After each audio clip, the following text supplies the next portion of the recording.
आज आपको real structure audit हम लोग कैसा करते हैं या क्या होता है तो दिखाने के वास्ते मेरी साइट पर लाया। देखो ये पीछे बिल्डिंग है, वहाँ से हम स्टार्ट करेंगे।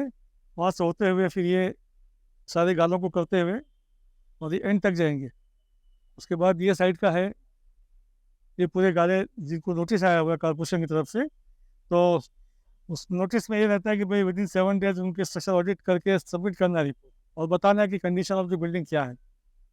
तो आज हम लोग सब करेंगे, उसके बाद अपनी रिपोर्ट को जो कंक्लूड करेंगे आपके साथ शेयर करूँगी कि कौन सी बिल्डिंग किस जगह पर है और अकॉर्डिंगली रिपेयर्स होना चाहिए, ऐसा हम सजेस्ट करेंगे। ये पहली बिल्डिंग है, सामने की फ्रंट में आरसीसी बिल्डिंग है, G+3 का स्ट्रक्चर है ये। देखिए हमारे आदमी काम से लग चुके हैं और ये काम स्टार्ट हो गया है। फिजिकल जो है इंस्पेक्शन चालू हो चुका है और ये बिल्डिंग की हालत आप बाहर से देखें तो ये देखिए यूपीवी टेस्ट के लिए तैयारी हो रही है। इसको अल्ट्रा पल्स वेलोसिटी टेस्ट बोलते हैं। कॉलम की स्ट्रेंथ नापने के लिए ये टेस्ट ज़रूरी है एनडीटी के अंदर में फर्स्ट स्टेप में। और अभी हम लोग तैयारी कर रहे हैं रिबाउंड हैमर टेस्ट के लिए। आईएस कोड के हिसाब से रिबाउंड हैमर टेस्ट की रिपोर्ट को होना ज़रूरी है। किसी भी बिल्डिंग के नतीजे को निकालने से पहले ये 3-4 टेस्ट करना बहुत ज़रूरी है। ये देखिए इसको टैपिंग कहते हैं। आदमी तोड़ के देखता है क्रैक जो है वो कितना है, उसको देखा जाता है। ये रिकॉर्डिंग हो रही है, यूपीवी की रीडिंग रिकॉर्ड करके उसके बाद फॉर्मूले में डालकर उसको चेक किया जाता है और रीडिंग को सर्टिफाई किया जाता है कितना रीडिंग आ रही है करके।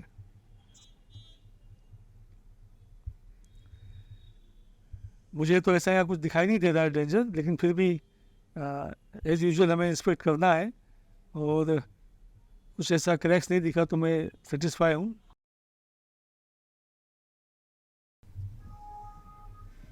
अब ये देखिए काफ़ी चीज़ इसने फर्नीचर से कवर कर रखी है मगर कॉलम्स में क्रैक्स नहीं दिख रहे हैं।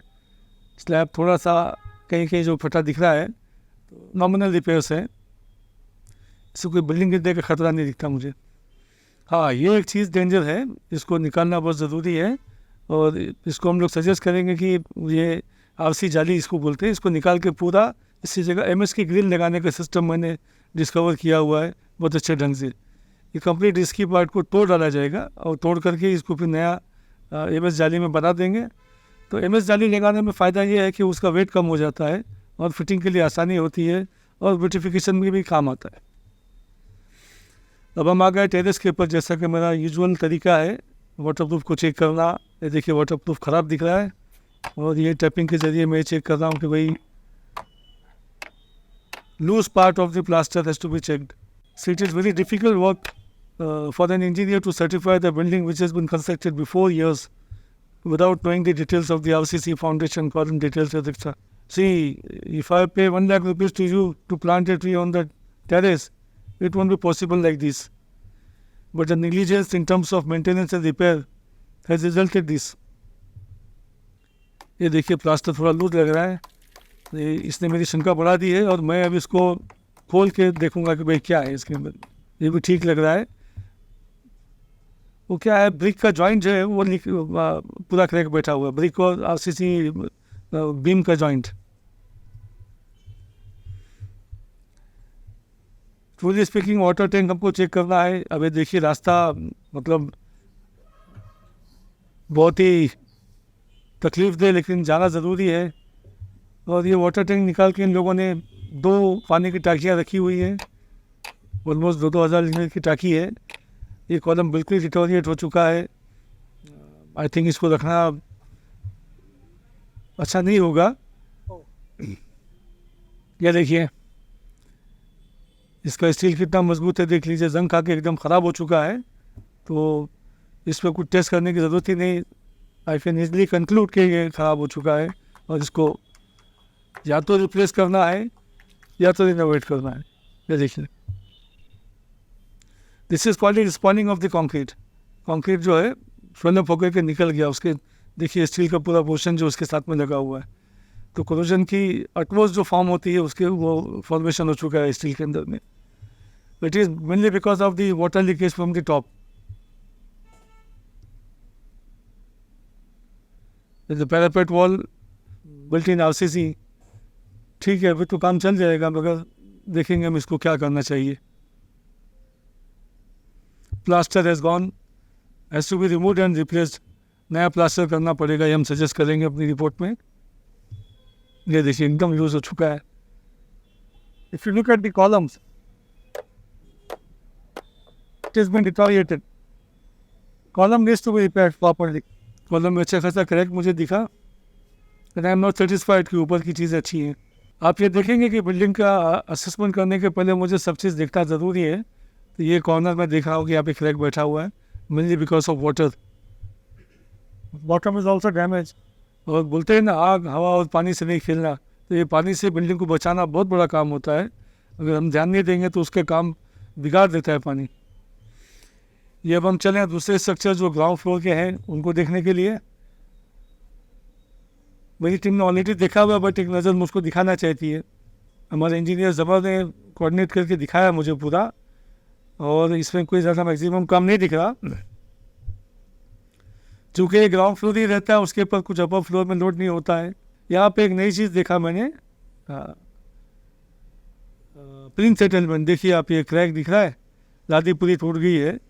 फ्लोरिंग जो है सेंट्रल वर्स बना रही है फ्लोरिंग, तो इट इंडिकेट्स कि कहीं ना कहीं पानी का पेनिट्रेशन है, वाटर पेनिट्रेशन है उधर, और जिसने कि वहाँ का डिसिल्टेशन कर दिया है, सॉइल को जो है नीचे कर दिया है उधर दबाव को, जिसकी वजह से अपर फ्लोर में या तो बहुत ज़्यादा हैवी मशीन यूज़ हुई होगी, कभी बहुत हेवी मशीन और पटकी गई होगी, उससे हो सकता है। But has to be checked, उसको पूरा रिमूव करके करना पड़ेगा, क्योंकि ऐसे हम लोग उसको छोड़ सकते नहीं, स्ट्रक्चर की लाइफ से ताल्लुक़ रखता है। हाँ, ये कुछ तो भी धमकते की आवाज़ या कोई बड़ा सामान पटका गया, उसकी वजह से हो सकता है। ये क्लाइंट हमको समझाते हुए कि किस बिल्डिंग में क्या काम है। ट्रूली स्पीकिंग, क्लाइंट को अगर ज़्यादा समझता है तो फिर वो अपने लिए अच्छा भी होता है। और ये हम लोग अगले स्ट्रक्चर पर जाते हुए, आप मेरे हाथ में टॉर्च देख रहे होंगे कि दिन में टॉर्च क्या कर दी, लेकिन वाकई वो टॉर्च का काम था। आप देख लीजिए कि अंदर जाने के बाद कहीं ना कहीं हम लोगों को टॉर्च का यूज़ करना पड़ता है। अंधेरा होने की वजह से स्पॉट दिख नहीं पाते, जो कॉर्नर्स देखना होता है, जो जंक्शंस देखना होता है, वो दिख नहीं पाते। अभी भाई साहब को ऑयल का काम काज है यहाँ पे पूरा, और अच्छा सेटअप भी बनाया हुआ है, और इनके बोलने के मुताबिक उन्होंने रिपेयर किया है बिल्डिंग। देखते हैं क्या रिपेयर किया है। तो कॉलम्स तो इंटैक्ट दिख रहे हैं मुझे, बीम में भी क्रैक्स नहीं है। ये कहते हैं ना, बाज की नज़र होनी चाहिए। आपने मेरी आंखों को देखा होगा कि बहुत ही ख़तरनाक अंदाज में मैं उससे बात भी कर रहा हूँ तो मेरी नज़र काम पर है।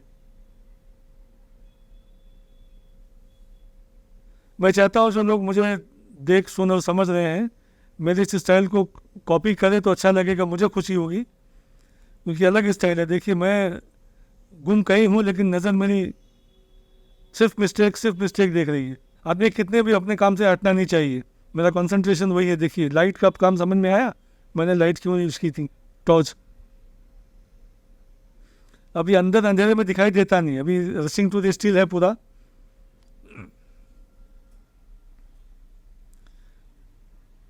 और ये भाई साहब ने बताया कि हमने रिपेयर कराया हुआ है बिल्डिंग में। ये लकड़े का फ्लोर डाला हुआ है उन्होंने, इसको लॉफ्ट या पोर्ट मालिया बोलते हैं। इसमें ज़्यादा कुछ मशीन लगा के काम करने ऐसा नहीं है। अपने एक्सपीरियंस और अपने नॉलेज के हिसाब से हमको जज करना है कि ये रुक सकता है या नहीं। अब ये पर्लिंग्स है, जो ट्रसेस की जगह प्लेन पर्लिंग्स लगाई है इन्होंने। इसके जंक्शन पे रस्टिंग हो रही है कहीं कहीं, वो रस्टिंग अच्छी चीज़ नहीं है। वो बाद में क्या हो सकता है कि क्रैक होकर के गिर सकती है। ऐसे एक हादसा हो चुका है अभी बीओडी में। इसमें काम अच्छा खासा है, क्रैक बैठ चुका है, लॉफ्ट डालने की वजह से या किसी और वजह से क्रैक बैठा, उसको कराना पड़ेगा इनको। जहाँ जगह जगह पे फोटोग्राफ्स लेते हैं मेरे आदमी, क्योंकि we have to record the things. क्या होता है कि जब कॉर्पोरेशन वर्सेस क्लाइंट झगड़ा चालू होता है, कॉर्पोरेशन कभी तोड़ने पे आती है तो क्लाइंट बोलता मजबूत है, ये है, तो उसके प्रूफ लगते हैं, एविडेंस लगते हैं, हमको कोर्ट पे देना पड़ता है।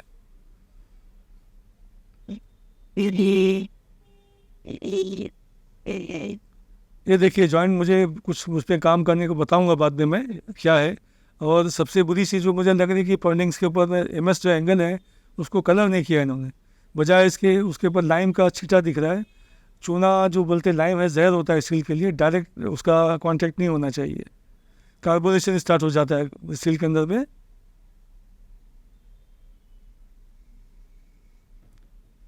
और फिर बाद में कन्वर्ट हो जाता है रस्टिंग के लिए, रस्टिंग, और फिर उसके बाद में स्टील का डिटोरिएशन चालू हो जाता है। उसको रोकने के लिए उसको बराबर जिंक प्राइमर मार के उसके ऊपर ऑयल पेंट होना चाहिए। पानी आता है के अंदर? नहीं ना?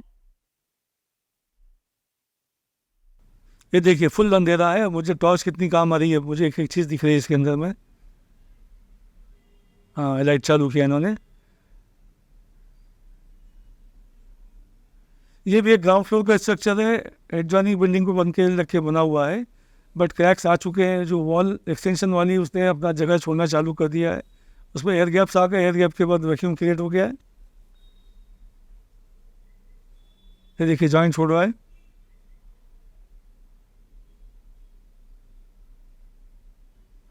ये एक और स्ट्रक्चर में हम चले अंदर। इसमें कुछ बातें समझने जैसी, देखिए MS एंगल का जो इन्होंने लॉफ्ट बनाया है उसके ऊपर लकड़ी का फ्लोरिंग चढ़ा के रखा है, और इनका बोलना है कि हमारे पास लोड और कुछ नहीं, हम लोग बहुत कम इस्तेमाल करते हैं।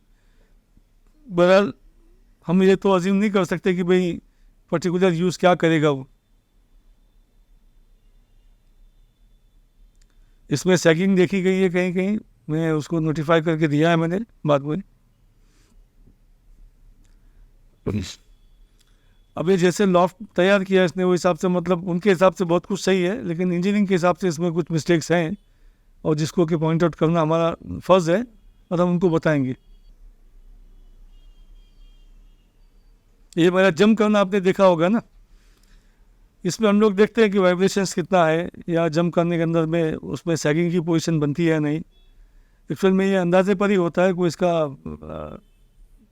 टेक्निकल ये नहीं है, रिसर्च वाला पॉइंट है ये। देखिए वुडन का लॉफ्ट चढ़ाया, उसके अंदर बस सारी जो है आग लगने वाली चीज़ें, उनको मैंने मना किया है ऐसा स्टोर करने के वास्ते, जो कि लाइट वेट है, लेकिन फिर भी है तो डेंजर। अगर आग लग जाए तो 10 मिनट लगेगा सब पूरा जलने के वास्ते।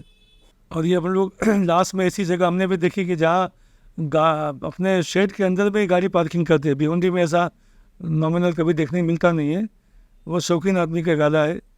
आप नोट करें मेरे स्टाफ की भी आंखें कैसी चील जैसी एकदम तेज़ी से देख रहे हैं। हाँ, कुछ छुपना नहीं चाहिए। ये RCC पोर्शन पीछे की जो बिल्डिंग थी उसको देख रहे हैं। इसमें आप देखें कि कितना ख़तरनाक रस्टिंग हो चुका है स्टील को। कोरोजन की जो एक्सट्रीम हाइट होती है वो लग चुकी है उसके अंदर में, और ये सैंपल हम लोग कलेक्ट करके ऑफिस में ले जाते हैं।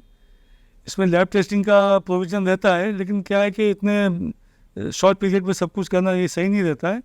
But luck by chance, God forbid, अगर कभी ऐसा हो जाए कि बिल्डिंग गिर जाए, कुछ हो जाए, तो इट्स आवर रिस्पॉन्सिबिलिटी कि हमने क्या देखा था, बिल्डिंग गिर कैसे गई, बिल्डिंग गिरने जैसी थी या नहीं। क्योंकि हमारा जो वर्क है वो लोगों की लाइफ से रिलेटेड है, और एक दो नहीं कही जाती है जाने अगर बिल्डिंग गिरती है तो we have to be extra cautious. तो ये टैपिंग के ज़रिए मैं ऊपर चेक करते हुए, वॉल मुझे ठीक ही लग रही है। ये लोग वाटर प्रूफ का कुछ कोट चढ़ाते हैं हर साल 2 साल में, जिसके बताते हैं कि मतलब पानी से हमारा प्रोटेक्शन होता है। वाटर प्रूफ लेयर जो है उसको ब्रिक बेड का जो कवर बोलते हैं उसको ऐसा रखा हुआ है, उसके ऊपर कोटिंग करते हैं। मतलब साल 2 साल में फिर उसको करना पड़ता है। ये देखिए छज्जे पे क्रैक्स बैठ चुके हैं, और गिरने की पोजीशन में भी हो सकता है, इतना हल्का हो गया करके। तो मैंने इमीडिएट कुछ रेमेडीज़ बताई उन लोगों को। हमने ऑलमोस्ट पूरी बिल्डिंग देख ली। अब सबसे ख़तरनाक पोर्शन इसका जो टॉप है, मेरे ज़िम्मे बॉटम टू टॉप देखना रहता है, और कंक्लूजन के वास्ते मेरे दिमाग में फिक्र होती है कि भाई बिल्डिंग किस कैटेगरी में बैठ रही है। तो ये जो चीज़ें आपको दिखा रहा हूँ, ऊपर में देखिए सब मतलब मिस्टेक्स और ख़राब किया हुआ स्टील और कंक्रीट स्पॉलिंग वगैरह सब कुछ है उसमें, रस्टिंग सब कुछ है। वो पोर्शन पर मैं पहुँच नहीं सकता, लेकिन फिर भी समझ में आ रहा है कि वहाँ रस्टिंग हो गई है और काम ख़राब हो चुका है। लोग आते जाते हैं, कभी किसी के सर पे गिरने का भी शंका हो सकती है। तो मैंने इमीडिएट उनको रेमेडी करने के लिए बताया, प्रिकॉशन लेने को बोला है उनको। अब हमने कंक्लूड किया है, और ये ऊपर पे टेरेस पे ऐसा मुझे लग रहा है कि ये बिल्डिंग पहले वाली बिल्डिंग के मुकाबले में इस बिल्डिंग में ज़्यादा काम है और ज़्यादा ख़तरनाक है, और इसमें मेजर रिपेयर्स है जो इनको कराना अटमोस्ट नेसेसरी है। मतलब उसमें ऐसा है कि प्रिकॉशंस पहले लेना ज़रूरी है, और नहीं करते अगर है तो फिर मैं अपने हाथ से लिख के इनको दूंगा कि बिल्डिंग तोड़ दी जाए। ये वो पहली बिल्डिंग थी जिसको हमने देखा, उसके बैक साइड से आप देख लीजिए, लगभग बिल्डिंग अच्छी लग रही है, मगर ऊपर का जो पोर्शन है जिस पे वाटर टैंक रखा है और जो पोर्शन है, ये मेरा अभी मन ऐसा कह रहा है कि उसको रिमूव करना चाहिए पूरा। अभी हम लोग रोड से विड्थ कितना बचना है क्या तोड़ने के बाद, मतलब इनकी जो यहाँ से मेट्रो रेल में शायद इनकी जगह जा रही है, तो दे वांटेड टू असर्टेन कि भाई हमारा कितना जा रहा है, रोड मार्जिन में कितना जाएगा, रोड वाइडनिंग में कितना जाएगा। तो ये भी हम लोग साथ में करके दे रहे हैं एज ए कॉम्प्लीमेंट्री। ये अपना ड्यूटीज़ में नहीं है, लेकिन फिर भी हमको करके देना है क्लाइंट के डिमांड पे। और मेरी आदत है, मतलब कोई काम को ना नहीं बोलते हम लोग, we start with yes, yes we can do and we will do. थोड़ा सा ट्रैफिक वालों का भी काम करना पड़ रहा है, मेरे आदमी फटाफट लगा लें तो अच्छा है। ट्रैफिक रुकी जा रही है दोनों तरफ, ये आप देखें कि ट्रैफिक लगभग रुक गई और ये इनका टेप लग चुका है। आई हैव टू वेरीफाई कितना फुट हुआ है करके। जी, हाईवे पे काम करते टाइम में बहुत ध्यान रखना पड़ता है कि एटलीस्ट एक दो आदमी अपने जो है क्रॉस दी लाइन देखे, मतलब जो आने वाली ट्रैफिक को देखे और जाने वाली ट्रैफिक को देखे। हम लोग जहाँ खड़े हैं वहाँ किस टाइप की ट्रैफिक आ रही है उसके नेगेटिव साइड में हमको खड़ा होना चाहिए। ये मार्किंग में देते हुए वहाँ से लगभग इतना जाएगा उनको बताते हुए, ताकि वो सेटिस्फाई हो जाए। बहुत ही टिपिकल काम था, लेकिन ऊपर वाले का करम है कि मेरे स्टाफ बहुत लायक और स्पीडली कवरिंग पीपल हैं, जल्दी समझ जाते हैं। उन्होंने फट से करके दे दिया उसको, हालांकि ट्रैफिक रोकना करना, और इतनी क्वांटिटी में मेरे आदमी है 10-11 लोग, हम लोग सब काम कर रहे हैं। ये मैंने मार्किंग दे दी, इतना उनका डिमोलिशन होना है फ्यूचर में। अभी नहीं, फ्यूचर में जब मेट्रो रेल चली जाएगी, मेट्रो का ब्रिजेस वगैरह आएगा, तो उसके आपसे ये भी टेंटेटिव हो सकता है मैं कहीं गलत हूँ, लेकिन फिर भी इन लोगों को लेकर समझाना और बताना ज़रूरी है। और अभी हमने जो सब कुछ देखा, मैं इनसे बात करके समझा रहा हूँ काउंसलिंग के अंदर में कि भाई क्या चीज़ कैसे ख़राब हो रही है और किसको कैसे रोका जा सकता है, और बिल्डिंग रिपेयर कैसी होगी, रिपेयर का प्रोसेस क्या होगा, क्योंकि रिपेयरिंग एक दिन का काम नहीं है। तो ये था हमारा आज का एक complete structural audit with our team. मेरे मशीन और टीम के साथ में आपको मैंने बताया मैनुअल में क्या करता हूँ, ये सब दिखाया। और पहली दफ़ा मैंने अपने बॉस से सीक्रेट्स ओपन किए हैं इसके अंदर में, मैं क्या करता हूँ साइट के ऊपर में। अब इसके बाद जो ऑफिस का काम होगा वो फिर कभी बताऊँगा, लेकिन इस तरीके का और वीडियो देखने के वास्ते आप मेरे चैनल को सब्सक्राइब कीजिए और कनेक्टेड रहिए, मुझे कमेंट कीजिए, लिखिए, तो हमको भी हिम्मत मिलेगी, हम आपके साथ जुड़े रहेंगे। Thank you.